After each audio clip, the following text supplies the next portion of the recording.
Welcome to the Soul Seeker Podcast. I'm your host, Sam Kabert. I started this pod back in 2019 when I was taking my first steps on the path of remembering.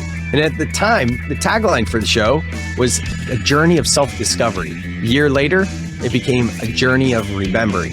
Yet what I know now is back then I was still seeking.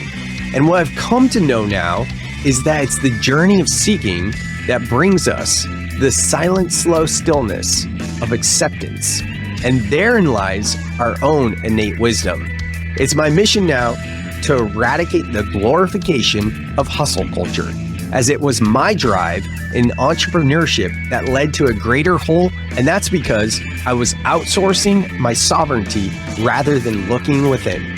So let this be your invitation to take a deep breath in and remember that at any time we can shift our thoughts and our feelings to create the outer world in which we wish to live. Soul Seekers, it's time to grow. Let's go.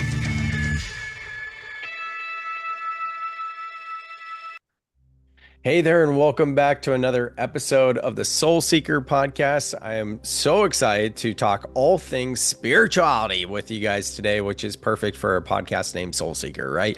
Or what I really think about, like soul accepting, like accepting, the energy of accepting more and pushing. That's been resonating with me these past few years.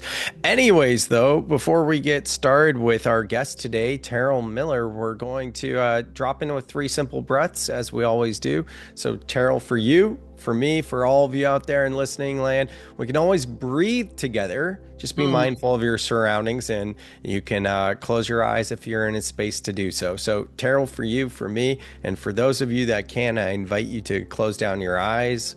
Just sitting straight up and just noticing the natural cadence and rhythm of your breath. Allowing yourself to shift from the outer world into the inner landscape. And after your next natural exhale, just pausing at the bottom. And slowly through the nose, inhaling up. At the top of the breath through the nose, sipping in a bit more. And a big audible sigh, letting it go. Another slow, deep inhale through the nose. Top of the breath, sipping in a bit more. And sighing it out. One last one, slow, deep inhale all the way up. Top of the breath, sip in a bit more. And sighing it out. Letting the breath return to its natural state and rhythm. And flickering the eyes back open. And here we are. Terril, welcome to the Soul Seeker Show. I'm excited to have you here. I'm excited to be here. Yeah, we had such a great conversation just a few days ago talking all things Huna, which is this ancient Hawaiian spiritual tradition, I'll call it. I'll let you speak a little bit more to that. But you and I got connected through the world of NLP, neuro-linguistic programming. I'm trying to remember, did we meet at Trainers, or were you at my Master Prac, I think? Maybe? I wasn't at Master Prac, so okay. That was my recollection, is that we met through Trainers Training. Trainers Training, which was intense. That was almost 3 weeks of all day, and I'm sure it was for you as well, being an assistant. But let's talk about your journey a little bit to both Huna and NLP. I mean, I imagine you found NLP first, right? I did, and my journey with NLP started way back when I was in my mid-20s.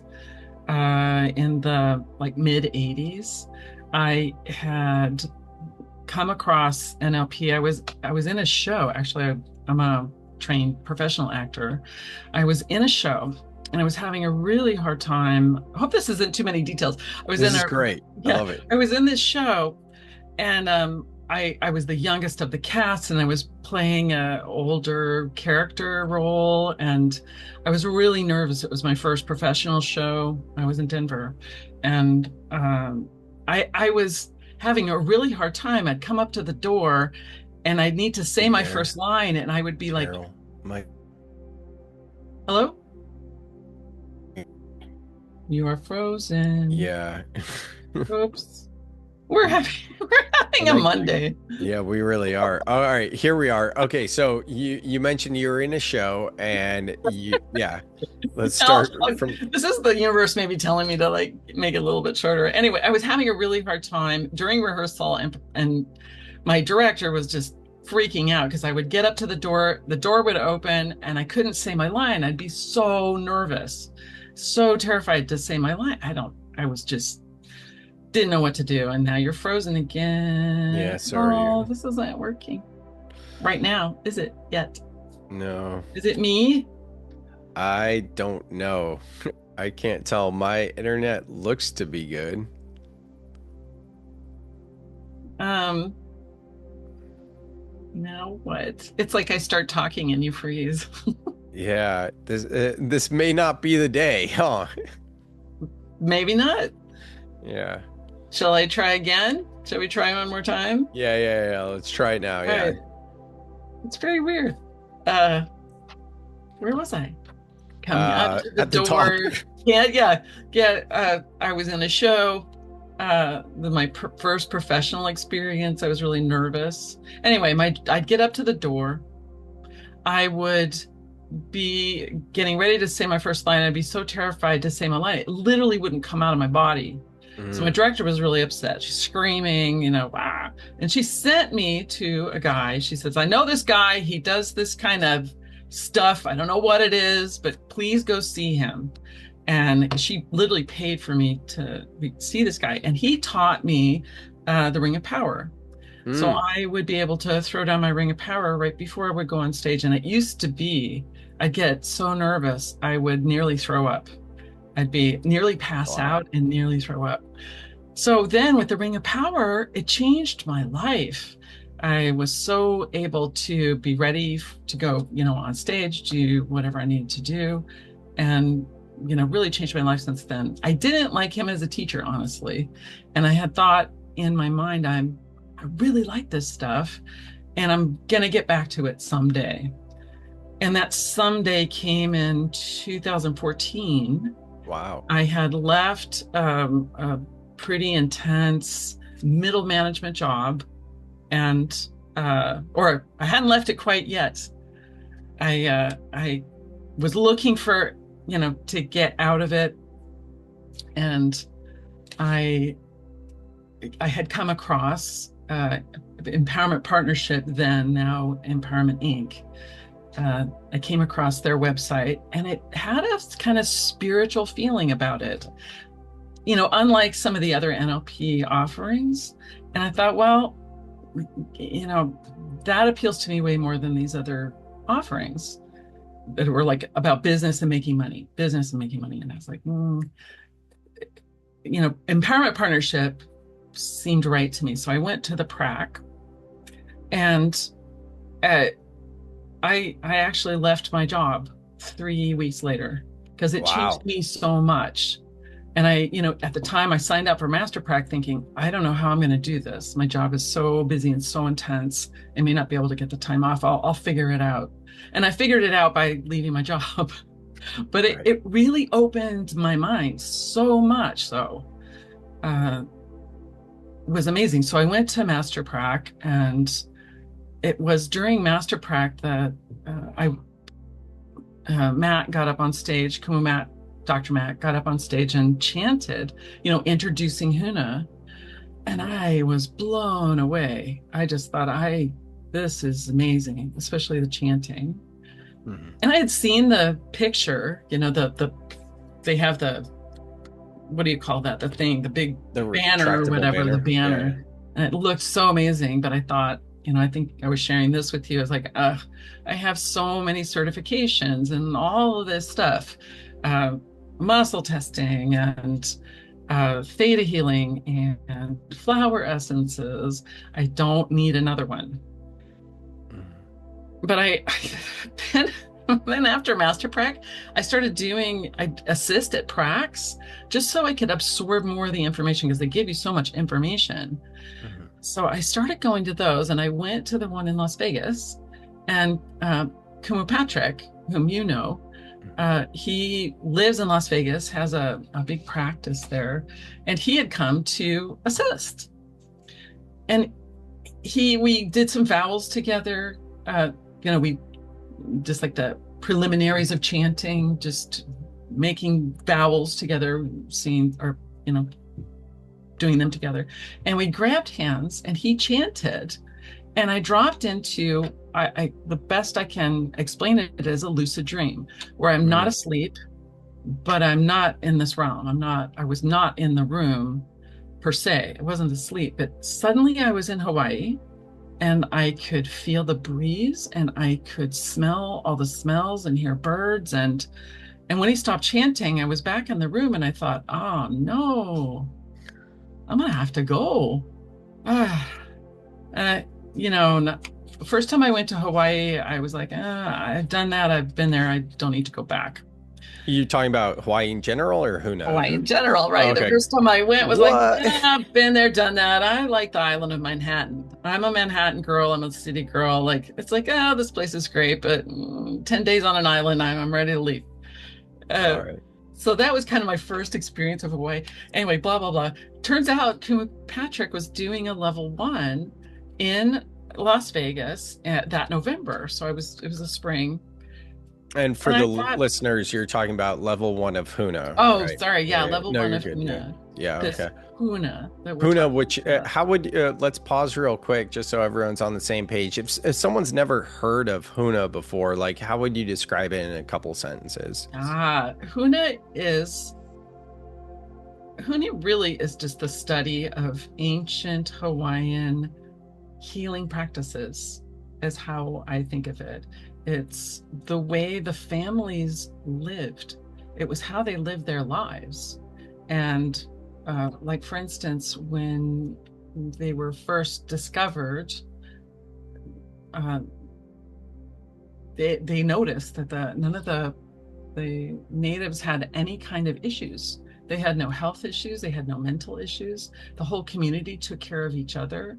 And they started digging into, how can this be?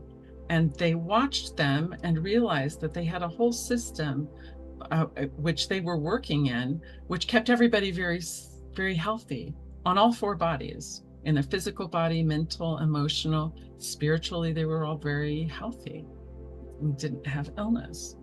So it's really the study of those things that were within their everyday lives that kept them healthy.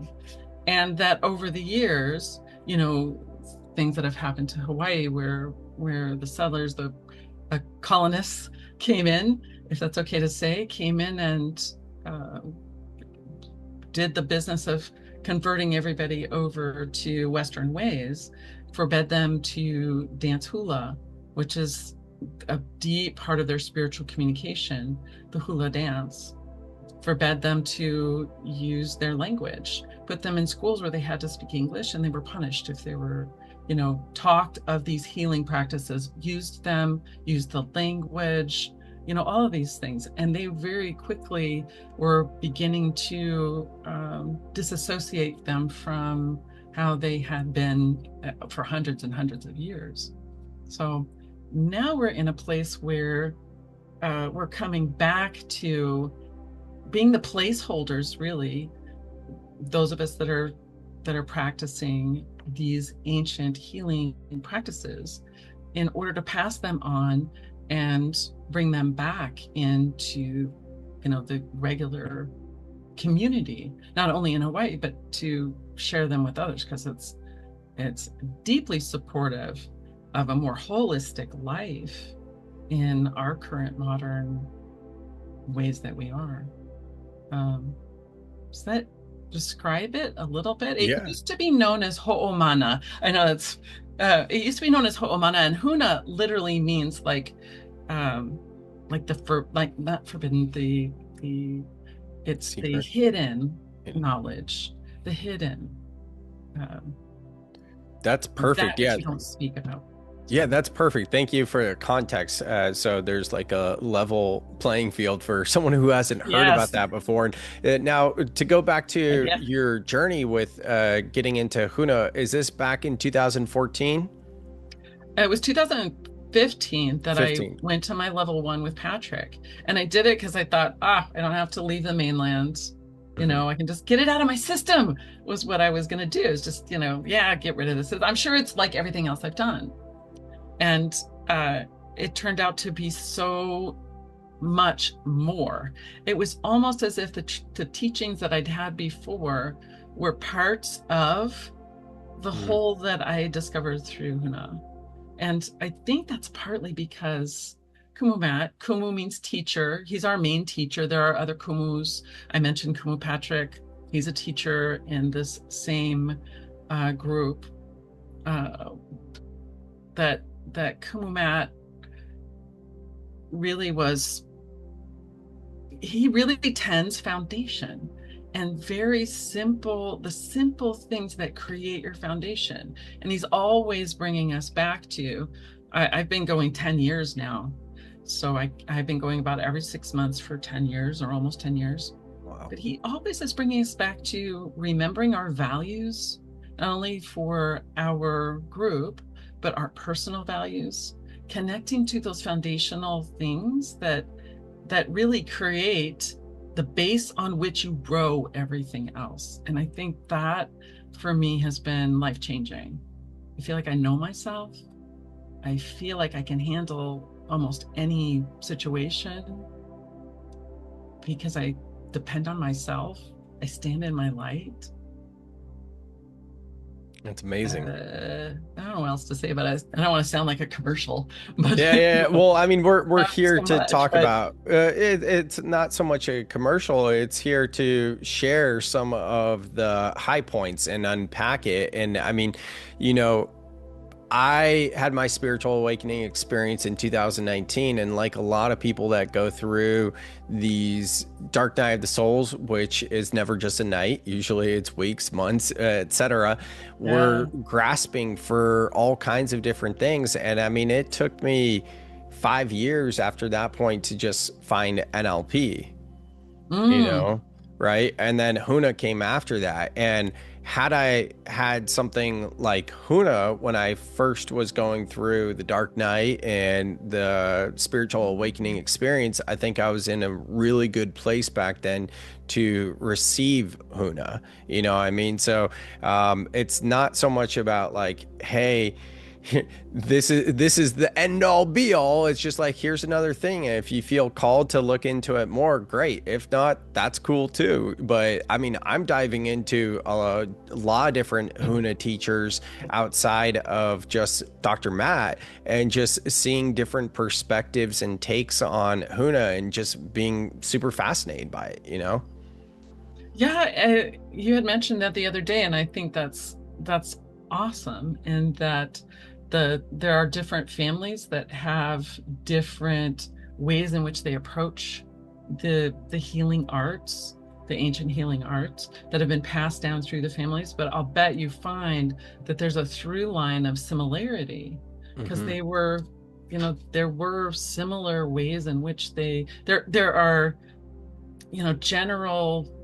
general posts in which the families all had their way of doing things. But they seem similar to me when I've looked at, the other families that are now sharing their knowledge outside of keeping it secret at home. Yeah, Yeah, it's cool. absolutely. That's what I'm beginning to see. So yeah, but going back to your experience with Huna, I mean, you've been part of the family of Huna for over 10 years now, going back over 20 times, I guess would be the math or about that. Yeah, 19. I think this was 19 because honestly, between my level one and my level two I think you pointed out before, is they just start us all on level one. Even Kumu Matt will talk about how I did level one, my son did level one, my daughter did level one, and then going on to level two, level three, and then pretty much you learn everything in those three levels. And then you switch into something a little bit different. After that, you can keep coming back. Where was I going with that? Those three levels that you're going back for all these years. Oh yeah. Going back for all these years, you're looking over these same foundations and then applying it to your life. There was something I was going to say about that. What did you ask me before? You asked me about like I've been going back for 10 years. Well, it was just more context. What I was going to ask you was, what would be a few of the core philosophies and teachings of Huna that have made an impact on your life and that you believe it would be most impactful for others? Not so much like what does empowerment focus on teaching us, but what specifically for you like really speaks to you? And you can just rattle them off. I'll take a few notes and then we can start to like unpack them or just go as they come. Either way. That sounds good. I can rattle. Yeah. I'll write them down. I easily can rattle. I think one of the most foundational, important thing, that then you experience in the NLP is grounding, breathing, and hakalau. Hakalau being the word for peripheral vision, being able to open up your vision in the present moment in order to take in all of information. It helps you be more present. That concept right there is the seat of being present. Grounding and breathing and having this peripheral vision that's open and inviting everything in. I think that's foundational. The second thing I think is that we learn chanting. We're using that breath. We learn chanting. You see this in a lot of different disciplines as well. In Christianity, in Indian, lots of different places you see chanting as a foundational learning. And I think that chanting is one of the most immediate ways to shift your state.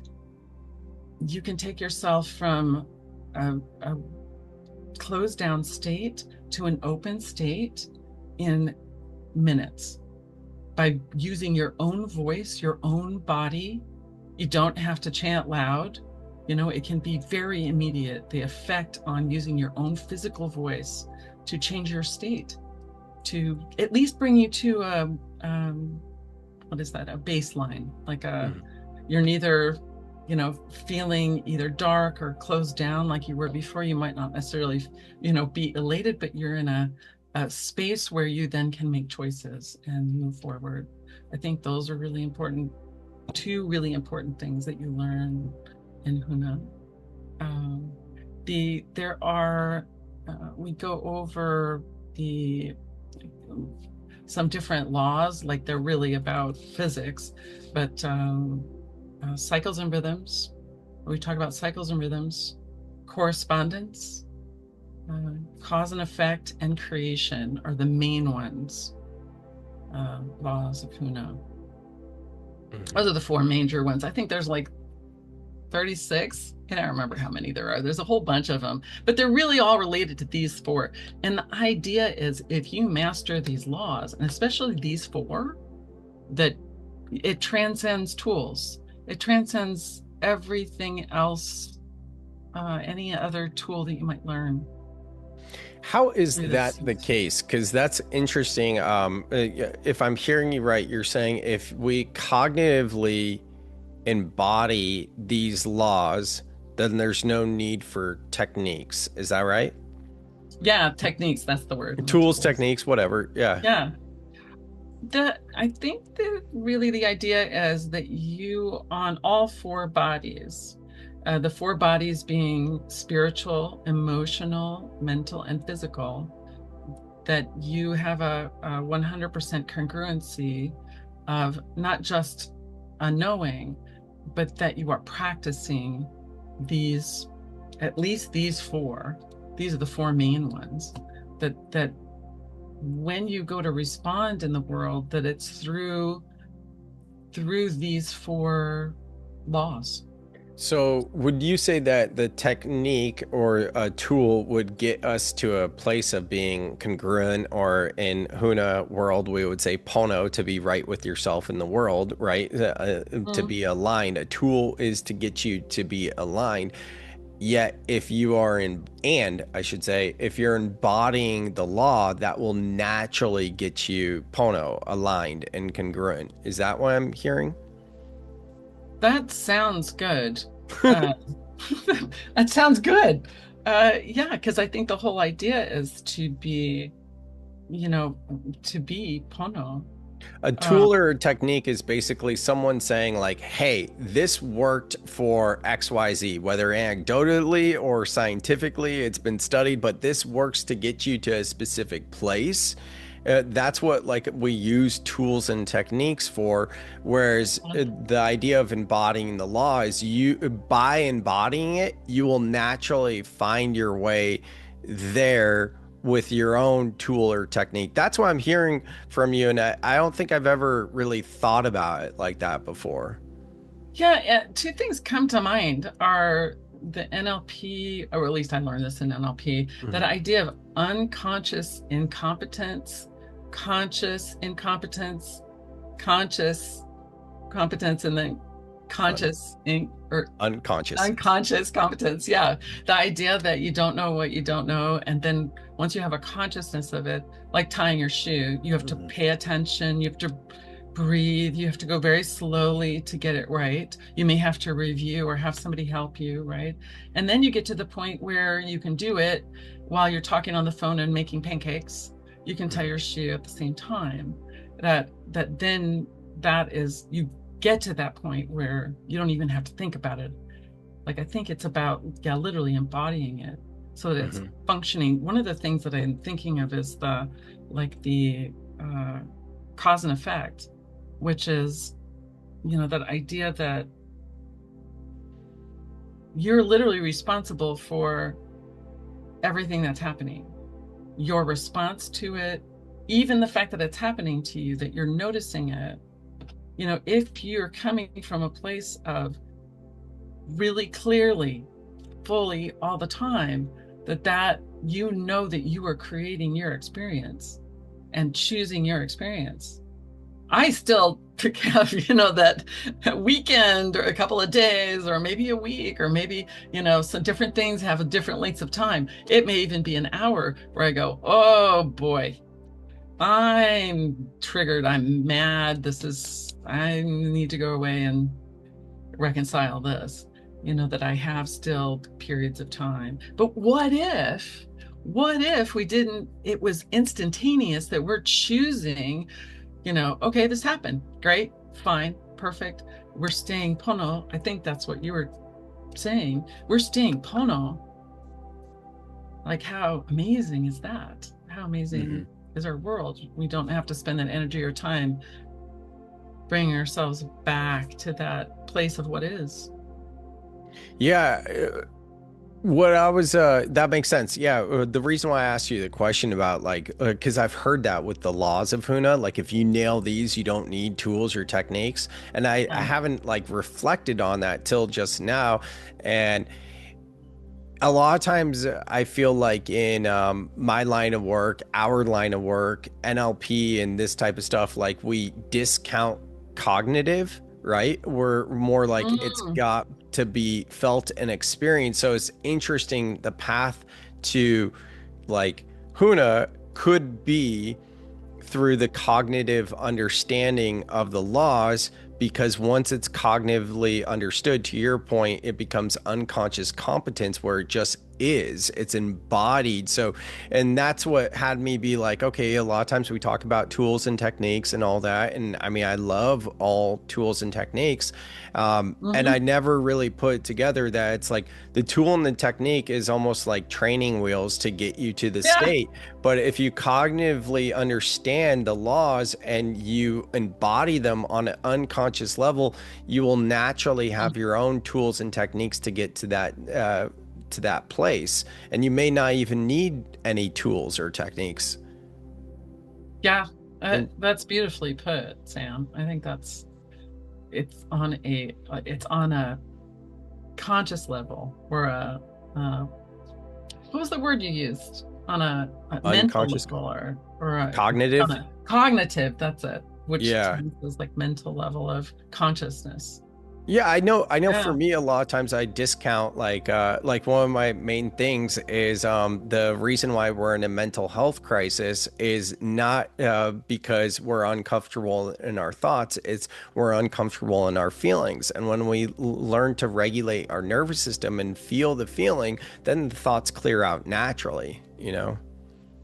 That's beautifully put as well, I think. It's the practice of emotional fitness. I appreciate. Yeah. You know, one thing that I found a theme of Huna is it seems, and it could be my perception is interpreting this, and now I'm projecting this, but it seems to be a massive theme in Huna of what I would call mirror work. And by mirror work, I don't mean looking at the mirror, but seeing what's being reflected back to me, whether it's in conversations, relationships, or we talked about the weather the other day, you Yeah. know, all of these things. And it's looking at what is coming up within me based off of the mirror. And that is synced directly to cause and effect, being at cause versus the effect, and being with what's arising within me. Yeah, exactly. That everything is a reflection of you. And when you have trouble with that a beautiful, it's a beautiful arrow towards what might need to be reconciled within you. Mm.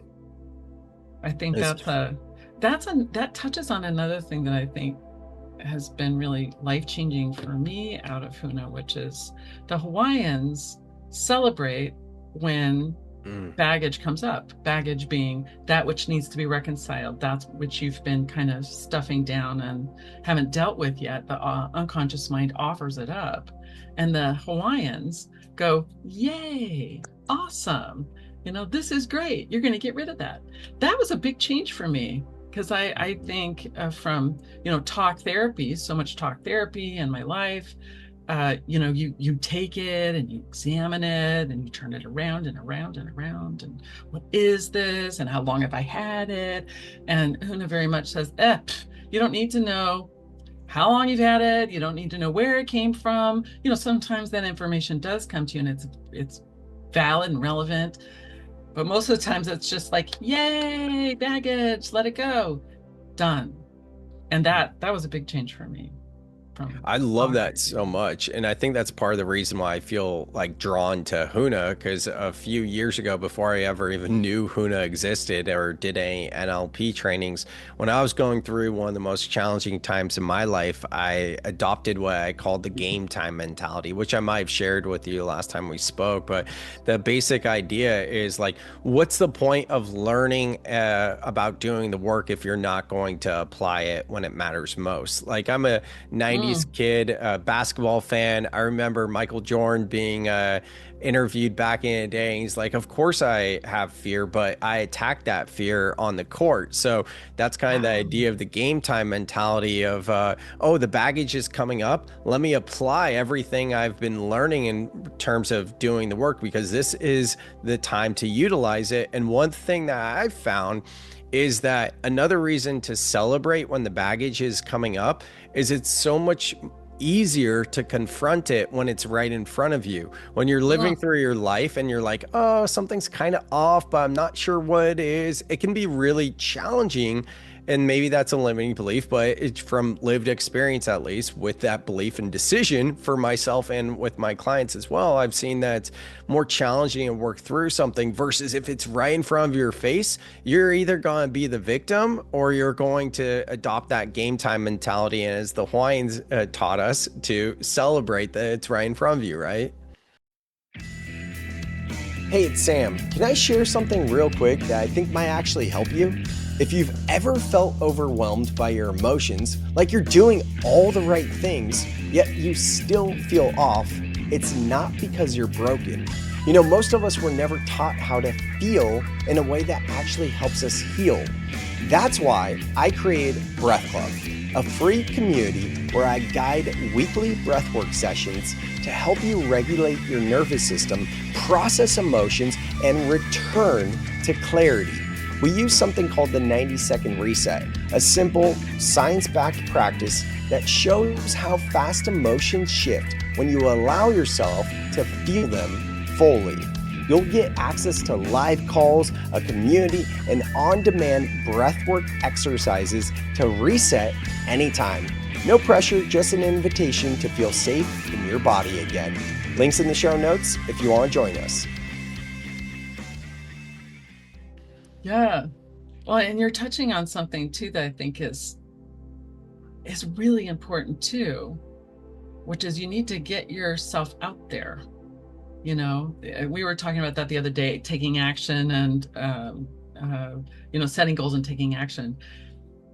The getting yourself out there to do it is then when you're in the moment that you can start making these choices in the moment for, baggage comes up, you can release it right away in the moment. But you got to get yourself out there to get the experiences, put yourself in the way of things happening to you so the baggage can come up. Does that make sense? Like get vulnerable, get a relationship, doing something you've never done before, different things like that, where you put yourself in the way of being able to be triggered so that you can have baggage come up, sort of like I think it kind of goes along with your game time mentality. That it totally does. Idea I think the more shot, get in there, let them give you the shot, like go for it. That sort of thing. Well, and the point of you talking about that and like taking action, all those things. A few days ago, I wrote down, or I was reflecting on just like my goals and whatever, and I don't remember exactly how this came about. I do remember like not being able to sleep, walking down to the beach. It was like around midnight. It was full moon, and just sitting there and being with the ocean, watching the waves and looking at the stars, connecting the stars, all the things. And I realized that it's time to like really claim that I'm giving up self-sabotage. And then in around that moment, I said, no, I'm not giving up self-sabotage. To quote Carl Hines, one of the NLP practitioners that I love, or trainers that I love, tomorrow never comes, right? Yeah. So if I'm going to say I'm giving up self-sabotage, when am I actually going to be relieved of it? So I claimed I gave up self-sabotage. And next thing you know, a couple days later, I realized that years ago, I came up with this idea of a book title that I want to write one day called Own Your Worth. And the story I told myself is I'm not going to write this book until I've fully owned my worth. So I said, I gave up self-sabotage and I'm owning my worth. And 2 days ago, I started writing the book, Own Your Worth. Will I ever do anything with it at this point? I don't know. Right now, it's been so cathartic to just commit. Day 3, here I am to my 7th book, potentially. But there's so much baggage coming up. To your point, I've taken action on this thing. And as I'm starting to write it more, I've seen all the different codes of programming that I thought I had overcome. And it's like, wait, it's still there, because my whole thing has been when I achieve ABC, I will feel XYZ. That is the code of programming that got me onto the spiritual path. And here I am again telling myself, or I was up to like a few days ago, when I finally feel worthy, then I'll write the book about being worthy. Same programming that I thought I had already overcome. Isn't that interesting? I think it's fantastic. And I love, 2 things come to mind is that you're never done. Like you're always going to be able to find a deeper and deeper layer of I'm going to wait until I feel worthy to write the book about worthiness, that through the process of doing it, yes, you made the declaration. That's awesome. And then as you're doing it, you're also becoming it. You're being exactly. Yes. You are being it. And therefore that's always tied up in, the actions that you're taking. Are you being who you want to be? And you are, by writing about worthiness or being worthy. It's Last great. thing I about love that. Thank you. Last thing about that, just to wrap it up, I am just on day 3 of it, but yesterday I decided that I was going to I am writing it in a 30-day journal entry style. And to quote Rick Rubin, or it's not quote, I'm paraphrasing what Rick Rubin, the producer, music producer, would say. I'm making art for myself rather than trying to have this book be for someone else. So I'm really focused on that. Yeah. And with these journal entries, my intention now is to have each one of these journal entries be in the book unedited, raw, vulnerable, all my thoughts coming up each day with prompts specifically around where did I not allow myself to be worthy today? Where was I worthy? Things like that. So I'm really excited to see, after committing to this for 30 days, being on day 3 essentially today, what kind of transformation is going to be on the other side. And it's such a unique way to write a book if I were to end up doing that. But anyways, yeah, pretty excited about I all love that. the focus. The focus is on you, your creative process. Like you're using your creative process to create healing in yourself. I think that's brilliant. Yeah, it's fun so far. So thanks. But having said that, like I have been carrying a lot of sadness today, and I've been kind of sitting with like, okay, the past few days were sunny, whatever, and then today's been gray. Is that part of it? Is it because I'm journaling about this stuff? Is it because I haven't seen my son in several weeks and I'm missing him, or whatever? All these different stories coming in, but I'm like, yeah, I'm leaning into the deeper work, so let's celebrate that. So I appreciate the reminder to celebrate when it's right in front of you. Yes. Yeah. So true. And let's get back to Huna. And I'd love to hear from you just the elements. For me, at least, since being back from level 1 of Huna for about a week now, really diving into like feeling the elements, the 5 elements in the external and the internal. So far, that's been huge. Oh, I'm so glad. I think elements, they're foundational as well. And I think most intelligent people, most people have enough intelligence. They do know the difference between fire, water, earth, air, and that it's really that reach more to see how it corresponds with the inside of you, that how the outside is corresponding with the inside of you. And really how to identify it on the inside of you, because we are made up of the elements. And that we were talking about this too, that how all elements are we experience them on a spectrum. I'm doing my hands like this because it's like we are experiencing the elements and the inside of ourselves on a spectrum. And that it's not about finding the balance right in the center. It's really finding a harmony, all of the elements within us, that's the whole of us, and that how we can use each of those elements to harmonize the whole of us, use them with each other, and that they're always available to us to find inside of us. I think that's the thing too, is that we're empowered to use them, not just be at their whim. So like you were saying, I love that you were sharing that about feeling a little more down today or depressed today. And on the spectrum, there might be an elemental harmony for you in reaching out to another element in order to find more harmony with the water, maybe a little more suppressed water that you're experiencing, or it might even be another element that needs bolstering, as it were.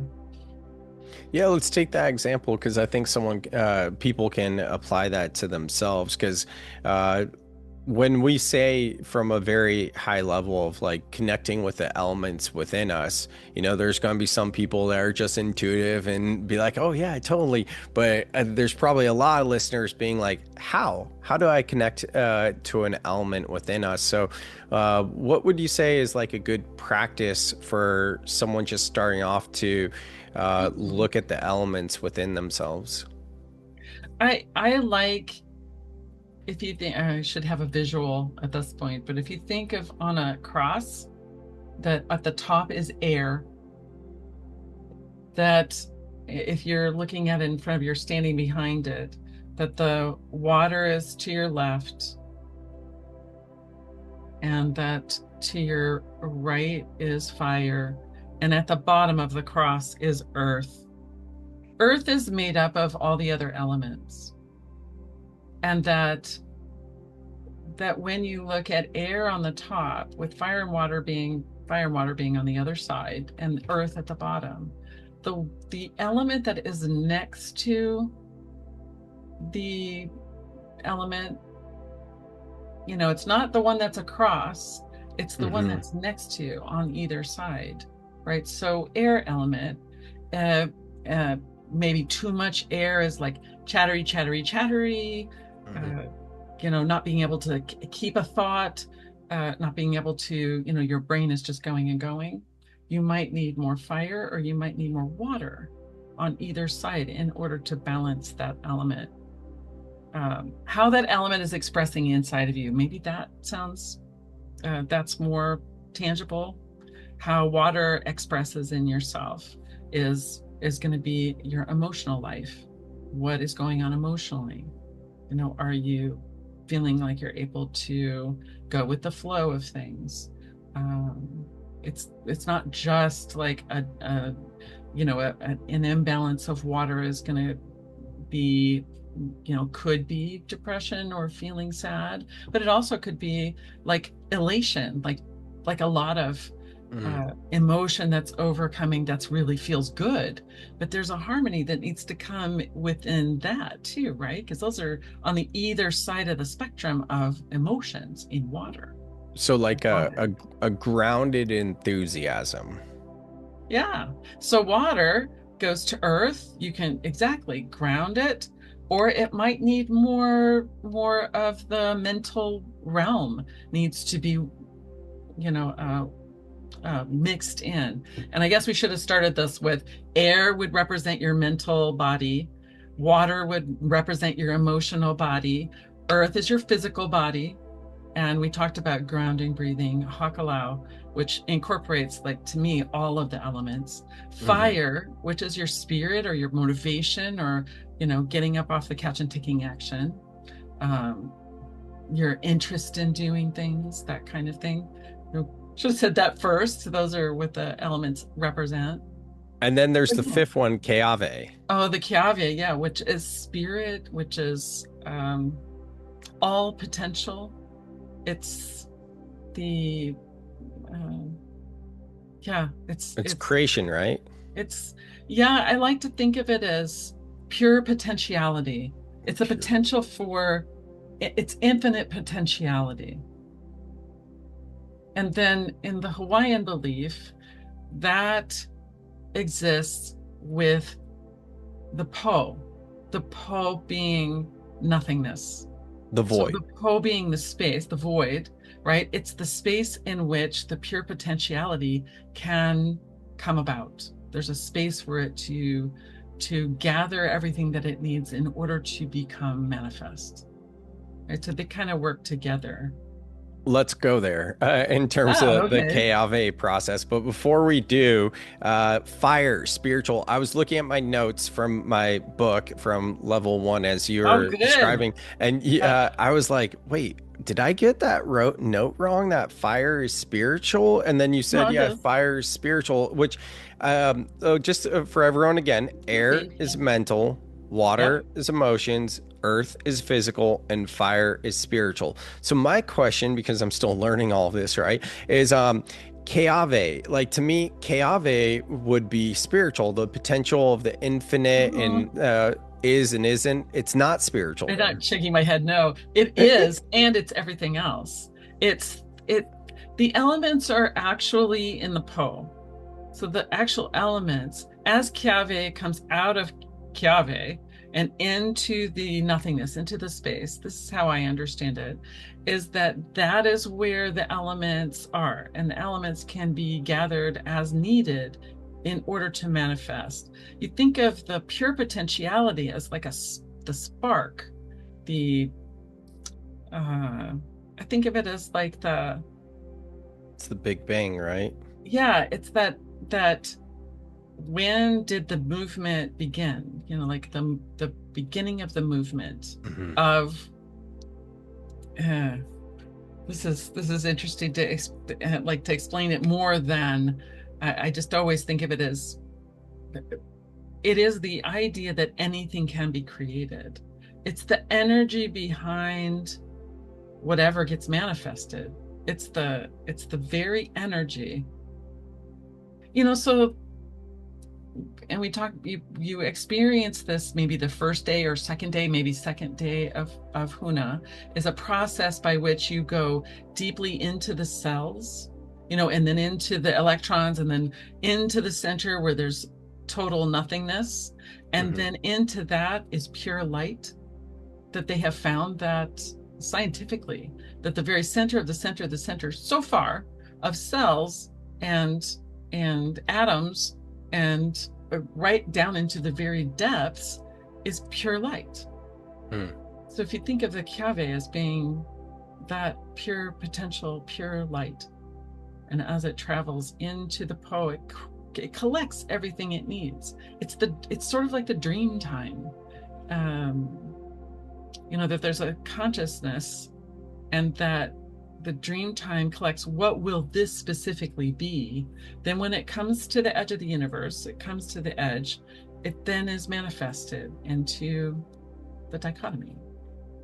Yeah, it's interesting because are you familiar with Dr. Joe Dispenza's work?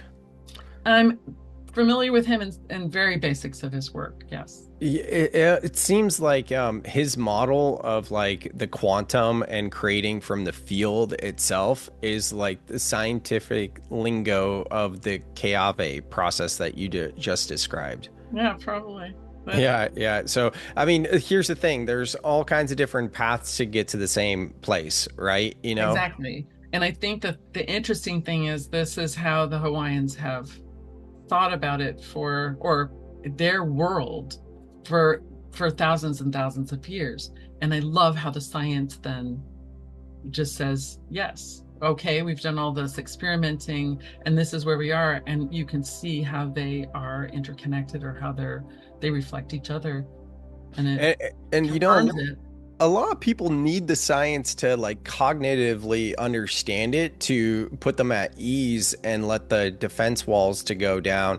One thing I've found is like I love Dr. Joe. Like I love all of his teachings. I've gone to his intro event. It's like 4 days. I would love to go his week-long immersive. And here's the funny part. I do not like his meditations. I thought when I went to, even though I want to go to his retreat, and I thought going to the 4-day one, I'd be like, okay, I'm gonna really like, you know, surrender to his meditations. And I still felt the same way, but I've done a lot of his different pre-record ones. And one of the things he says, and it's been a while since I've done one, but it's something about like the space between the space. Notice the space between whatever, you know, all of that. And I was reading a book by Serge Kahili or something. Yeah, he's a Huna, Kumu. Very well known. Yeah, very well known. He's writing this, he's written a bunch of books about Huna. So I was reading this book last night and he had this exercise, this technique of like imagining that you're drawing all of the energy in your environment in your room into you and then feeling that in like behind your navel. And he wrote like, just like how the sun gives energy from the sun and it spreads it from there, spread that energy from behind your navel into all areas of your body. And it was specifically with pain. And I did this like intense workout the day before and my shoulders were just killing me. So I'm lying in bed reading the book and I'm like spraying it to my shoulders. And then I put the book down and then I move and I'm like, oh, wow, I feel a difference. And even today I feel so much lighter. But the point in me sharing this is, I love that. In reading him describe about taking all the energy in the environment and bringing it within, I actually made the correlation to Dr. Joe's teachings of and his meditation of the space between the space and all of that. And I was like, that never resonated with me, yet it's very similar to the way Serge explained it. And for whatever reason, the way he explained it from a more spiritual, in my lens, whatever it is, that landed with me. So I love that. I love when things confirm each other that way. It shows that there is a through line, like a similar through line, that we're up high enough that everything relates to everything else. I don't know. I think it's confirming. I agree. Yeah. Yeah. I love to look at that too. I love that worked for you. I'm gonna have to read his book. This I one, know he's really well known. I'll have to find the title of it because I was looking on Amazon. He's got a bunch of books. And I love it too because he approaches it from a shamanic point of view, and just a lot of the things he is writing in this one book that I'm reading. I'm probably like 100 pages in. It's just really resonating. It's great. And it could have not made it to my conscious awareness in our Huna level 1 school that I went to. But one of the things that I read last night that Serge was talking about mana is it's not to be confused with like prana or life force energy, or he's saying a lot of people think of mana as energy. Yet what mana really is it's the power behind the energy. It's more about power than just energy. And I was like, oh, I didn't understand that until he just spelled that out. And maybe I'd already heard that and it didn't land consciously, but I thought that was really fascinating. Yeah, I've not heard that. At least I'm not saying that it doesn't get said within, our Huna group. I haven't heard it put exactly like that. I think the way that Camus Matt might say it is that there's energy, and that energy is just energy until it's been given intention and there's a purpose for it. And once the energy knows what the purpose and intention is, to me, then or how I would translate that is, then it's mana, because it has an intention and it has a purpose. But otherwise, energy is energy. Right. So that's a good differentiation, that mana is not just energy floating around, right? And you can almost think of maybe the Kiave as being like energy, the free energy that doesn't have purpose or intention. So as it moves across the pole, that it gathers up intention and purpose. And at the point at which all of that is aligned and really congruent, then it gets manifested. I think sometimes I get kind of stuck in the Po. I kind of like it there. The actual getting to the point of like being congruent and we're ready to go, and manifesting. I certainly know how to do that and I can do it. And then, if you're kind of like, no, I'm going to stay in the Po a little bit longer. I think like you said, I need to know a little bit more. I need to be a little bit more confident before I, take this jump. That's kind of goes back to that too. Tension, purpose, that gives the power behind energy. Because energy, it wants to be at service and has to be told what are we doing, and that comes from us being really clear about what we want it to do. That's true. That's very true. There's a lot of different things we've talked about. Terril, thank you for sharing. And I'm just looking over my notes, and I mean, we could keep going on so many different things. We might have to do a 2.0, but there you go. Totally. As we're getting closer to wrapping this up, like, are there any final things of Huna you'd like to share that have been impactful for your life? It sounds simple, and maybe that's what I like about it too, is the focus on simplicity. Just the concept of aloha, and we had talked about that before. And we do a whole thing about, like the deeper meaning of aloha, but aloha meaning love. You can use it as a greeting or when people are leaving, when you're saying goodbye to people or whatever. But the concept of aloha is more than just love. it can includes all of those concepts of pono, lokahi, which is working in unity, um, just a lot of different values, but that learning to be more loving and learning to have more heart and really put that into everything. That is, we just talked about this in Huna this last time, but really remembering our hearts. And it's really something that I've been practicing since I came to Huna, but I really think that changes the world. I think that's a whole thing. And just when I was leaving my hotel, I was talking to the guy who was checking out, and he kind of asked sort of like, well, what do you guys do? And I said, honestly, what we're learning is how to be more loving. We're learning aloha because a lot of us need to learn it, more deeper, and we're taking it out and spreading it around the world. That's it. And really 100%. That's it. Yeah. Aloha, what does it mean for us? I love that. Yeah. That's, I think this journey of like spirituality and connecting to yourself and all that, it does come down to self-love, and specifically unconditional love, like going back to that whole worthiness thing, right? Yeah, because how do we unconditionally love others? We start with us. We start with our own love of self.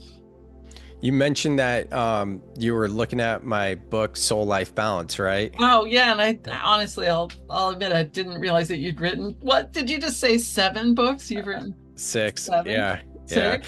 Yeah. Soul Life is funny, and there's a reason why I brought that up. That's my 4th book, and I know, like, you shouldn't choose a favorite, but like Soul Life Balance is for sure like my heart right there. And that one, that's all about like it's a guide to igniting and integrating spiritual awakenings. But by the end of the book, I mean, really the through line that I'm sharing is that if we truly believe that the outer world is a reflection of our inner world, then all we really need to do, if there's anything at all to do, is to just focus on self-love, unconditional self-love. And when we have that radiating within us, then outwardly that will be mirrored back to us, which is why you can see, of course, in my filtration system, I'm like, oh, Huna's all about mirror work, because I love what I call mirror work, like seeing a reflection, reflecting back to you and being like, okay, what's arising in me? Because it's giving you feedback when you do that. Yeah. Beautiful. Well, I look forward to reading it. Well, thanks for checking it. Yeah, absolutely. Nice little plug there for the book for sure. It does come down as self-love. It's easier said than done. A lot of times I feel like the gates to my own heart are closed, and what's helpful is breath work and just imagining a little energetic love bubble going in all directions, and then expanding that love bubble to your point so that others are feeling that frequency, because the heart does expand. I believe it's about 6 feet in all directions. It leads to your arm's length, like where you can reach is where your actual spiritual body is about arm's length. I think it might be different for different people, but I think that's about right. Arm's length. And then it is your mental body, then your emotional body, then your physical body. Right. Yeah. Or maybe you're talking about a different thing than that, but yeah, definitely your heart. I know what you're talking about. Yes. The energy of your heart, or from your heart, generated from your heart, can go out about 6 feet. That's so true. Yeah. And again, we're putting together different teachings, right? Yeah. I just realized like, no, he was talking about this other thing. But for sure. Yeah. Well, let's definitely do this again. Thank you again, Terril. I appreciate you coming on the pod. It's fantastic talking to you. Yeah, this has been fun. All right, for all of you listening, thank you. Make sure to stay subscribed, all the things, and go to the show notes. If you want to connect with Terril, I got her Facebook link there, the link to there. You can connect with her more. And thanks so much. Thank you.